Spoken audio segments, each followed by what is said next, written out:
let's get in. We got a stack Saturday. A lot of fights happening. A lot of reasons to be excited if you're a fan, boxing head, however you want to call yourself. Let's go with the first one here. Andre Ward versus Psycho Bika. Psycho Bika is the replacement for Andre Durrell after Andre Durrell had pulled out of the Super Six. Um, this is an interesting fight. This fight here, I think, is really under radar from a lot of hardcore boxing fans and the casual fly-by-night fans out there. Bika poses a lot of problems for Andre Ward. Andre Ward kind of evolving himself to a Bernard Hopkins type of style.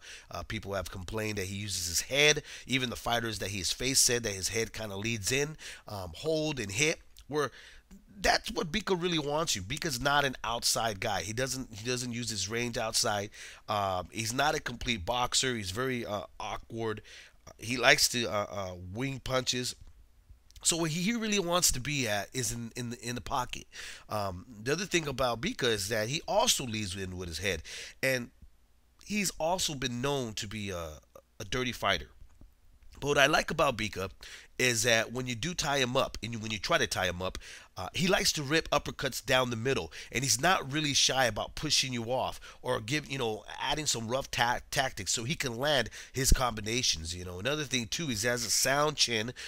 He's not a fighter you can discourage right away. You got to look at the list of fighters he's been in with. Joe Calzaghe, with Joe had speed, not power, but a lot of speed. It didn't really discourage Bika, but that's a while back, 2006. Then you got to go in with Lushan Bute, who's a big puncher, fast hands, southpaw stance, a guy that really honestly has been looking sensational against subpar opponents. But Bika also was able to take some of the big punches he had for 12 rounds, and so when you look at all of that, and then you look at the resume Ward has had, it's still in questioning. We're still not really quite sure whether or not Ward has been getting guys that have not been able to arise to the occasion. Mikkel Kessler had been off for a certain amount of time. Really, honestly, had a lot of cobwebs and just ring rust when they had faced each other. In my opinion, and Ward was sensational in taking advantage of that.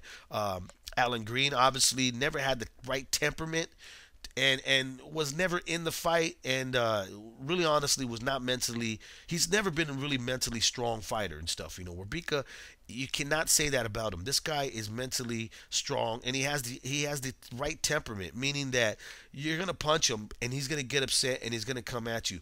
If you play dirty with him, he's gonna play dirty right back at you. He doesn't really care whether or not the ref is gonna get in the way. His last fight was with Paul Mendy, was a good contender, and he was DQ'd because of punching him behind the head while he was down. So this is a fight here, really honestly. Ward is going to have to kind of go back to his Olympic style, kind of go back to when he had pro debuted, which is be on the outside and fight in the outside. Bika has a lazy jab. It's a stiff jab when it comes out from his hip, but it kind of returns back to that hip. And we all know that jab should honestly come from the elbow and return back towards where the face is at, so you can't counter it. And that's what Ward's going to want to do. He's going to want to counter over the top of that jab over his jab, and then go ahead and unleash some combinations. Ward is not going to want to go up against the ropes on this one, and he's not going to want to come forward like he's done in the past with Green and he did with Kessler. He's going to want to honestly backtrack himself. Allow Bika to kind of lead in with his head so he can counter with uppercuts or left hooks or a straight down the pipe right hand. I could see whether or not if Ward, because what happens is when you change your style, you kind of tend to get stuck in that style. So I could see Ward, if he doesn't change into being a boxer and staying in the outside, which is, Ward can do that. He can box on the outside. He's proven that. If he doesn't and he gets in the mid in that pocket with Bika, he's gonna have a hell of a time. You could even possibly say Bika could upset him and beat him, because it's gonna put him in a really weird place, a place he hasn't really honestly been. With Bika, Bika's a strong 168, and like I said, he's got the temperament to try to beat Andre Ward. But it's just gonna be a rough and tumble type of fight for Ward, no matter what he does, inside or outside. He's in a fight. And that's exactly what Bika is going to bring to him in Oakland, California. The Oracle is a fight. So I'm really looking forward to that. My prediction, though, is is Ward is going to be successful, but it's going to be one of those nights. It's going to kind of leave unanswered questions for us, and it's going to leave some fans feeling he got the hometown favorite decision against Bika because, like I said, Bika is a guy that can make you look bad. So there you go, Ward by split decision. Okay, Michael Katsidis versus Juan Marquez. This is an interesting fight. Again, this is another toss-up fight, in my opinion. This is a fight between how well these older legs of Marquez hold up to the pressure of Katsidis, and how well does Katsidis' face hold up to the precise punching of Marquez. And that's the whole tale of this bout here. Marquez is a intelligent professor in the ring. His punches are very on key.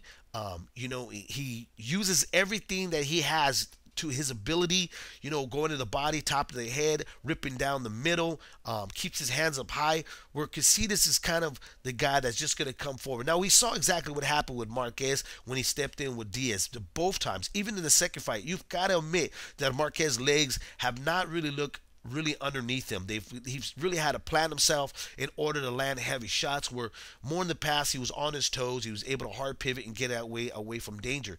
His legs have not been reacting as quick as his hands. So in Katsidis, going in with Kevin Mitchell, we saw him have a lot more head movement.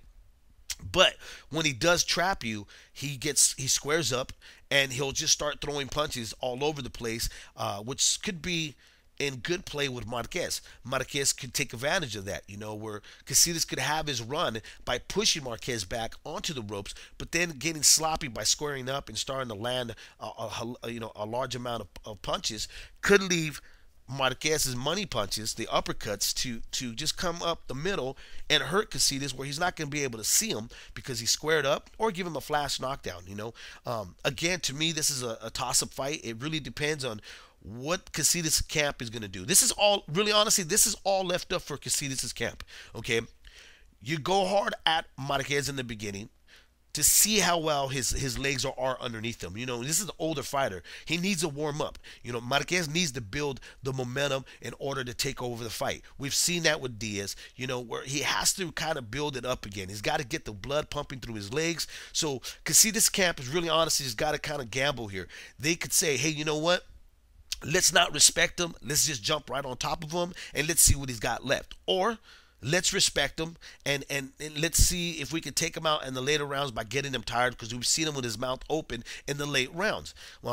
That's, like I said, it's a gamble, but in my opinion, I say Katsidis should jump on him in the first, second, and third round and see if he can get him on those ropes, so the ref has a little bit mercy for the older warrior and call it off. Because if you allow this older warrior, who I consider a professor in the ring, he's going to take over the momentum.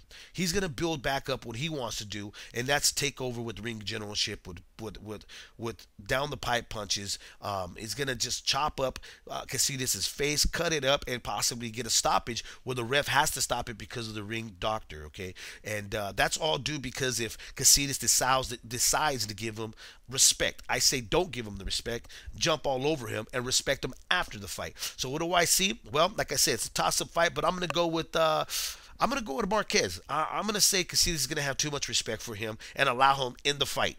Okay, and allow him to build back the momentum. He's going to have some scary moments, though, really scary moments and stuff with Katsidis. Katsidis is a strong guy, and having the death of his brother, rest in peace, he's going to have already a high volume creature in there, but he's going to have a high volume creature with a purpose of knocking you out, in there with Katsidis and stuff. Okay, now Arthur Abraham, Carl Froch. This fight here, I love it. No matter how you turn it, it's just gonna lead into an explosive brawl by the end of this fight. Now, when speaking to Carl Froch, he said that I had asked him if he would be willing to test his chin with Arthur Abraham, since we've seen him do it with Jermaine Taylor. He said no, that'd be foolish. That'd be dumb for him to do. Even though he believes that Arthur Abraham is not a true 168 and that his power stayed at 160, he said he still doesn't want to find out whether or not if he's wrong about that. He would consider boxing him and using his jab, which was that he said that was really successful against Kessler. Arthur Abraham's response to that was, though, It obviously wasn't that successful because he didn't win the fight. Now, this is the thing. Carl Froch is going to probably come out and be very cautious and understand that, Arthur Abraham has that winky right shell style and box from the outside. Everybody does that to Arthur Abraham. But what I like about Abraham, the king, is that he's got a gear of urgency.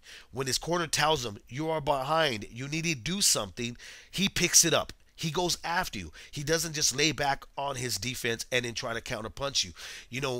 He will close that gap. Carlos Froch's footwork is not the greatest footwork in the whole wide world. He's a guy that can stay at that momentum, but I'm wondering, would a big guy like Arthur Abraham and has a big punch and is willing to go to war, can Froch keep up that pace by moving backwards and boxing? I say no. I say he gets trapped, and then you're going to see that explosive war that we were hoping that we all see, where the boxing skills are thrown out the window, and then you just have two guys just throwing haymakers at each other. That's what I'm thinking is going to happen in the later rounds. I think that's exactly what's going to happen. The early rounds, you're going to see a boring fight. The early rounds, you're going to see Carl Froch trying to dictate and have the ring generalship against Arthur Abraham. Arthur Abraham willingly giving that to him until the later rounds when he goes back to his corner and the Armenians tell him, dude, you're losing. You need to step it up and trap him. And then you're going to see him, trap him at the 10th or 11th round and possibly even the 12th round where we might have an epic, one round out of this whole fight. Whatever the case is, 3 minutes. It's going to be 3 minutes to remember, 3 minutes to talk about. I have my pick, and it's going to be Arthur Abraham. I think he can knock out Carl Froch. But Carl Froch can't hurt Arthur Abraham. If you really look at everything that's happening, these three big fights here, they're all toss-em fights, pick-em fights in my opinion. Now let's go with Andre Ward versus Freddy Hernandez. Freddy Hernandez's greatest success was against Chop Chop Corley. Andre Berto has not been active. Andre Berto is still picking on the ESPN fighters rather than fighting the elite, rather than getting in with bigger tests. But so be it. Freddy Hernandez does have a chance because of the fact that Berto has been stale. But the hand speed of Berto may give problems to Freddy Hernandez, where he may kind of shell up and just kind of shut down. May not want to pick up the pace and not look for anything big where he gets caught himself. Can Berto knock out Freddy Hernandez? I highly doubt it, because Berto's never been really known to be a big puncher. Okay, but the volume of punching is going to be all Berto, so I could see Andre Berto just being successful in unanimous decision. Now, Celestino Caballero versus Jason Litzau. I actually like this fight, but Litzau looking successful against Rocky Juarez, but in that last round, you saw Rocky finally picking up that pace, which we all know Rocky is a 15-rounder fighter. He's not a 12-round fighter or a 10-round fighter and stuff. And he started picking up that pace, and we saw him connecting with Jason, the All-American boy. With Caballero is a volume puncher, a guy that throws a large amount of punches. He's almost like a Paul Williams, tall, lanky, throws a large amount of punches. The bad part about this is the All-American boy is going to be getting hit a lot in this fight. He's not going to be able to do exactly what he did with Rocky Juarez. He's going to be able to try to box, but Celestino is just going to catch up to him with them longer, lankier arms. He's going to be able to touch him and tag him, and he's just going to be able to have his way with him, which is going to be probably a good, out of all those rounds, a good 8 rounds of a beatdown and stuff. So I go with Celestino Caballero, where they stop it, just do it because of the activity he's going to be having on the All-American. Other than that, you know what? Enjoy the fights. I got to get ready. I'm heading out to Oakland myself right now to go witness Andre Ward versus Psycho Bika. You guys have a good one, and remember to listen to Leave It in the Ring every Thursday at 5 o'clock West Coast time, 8 o'clock East Coast time, and Leave It in the Ring en español, siempre boxeo, siempre en español. It's at every Monday at 5 p.m. West Coast time, 8 p.m. East Coast time. I'm your host, Dave Duenas.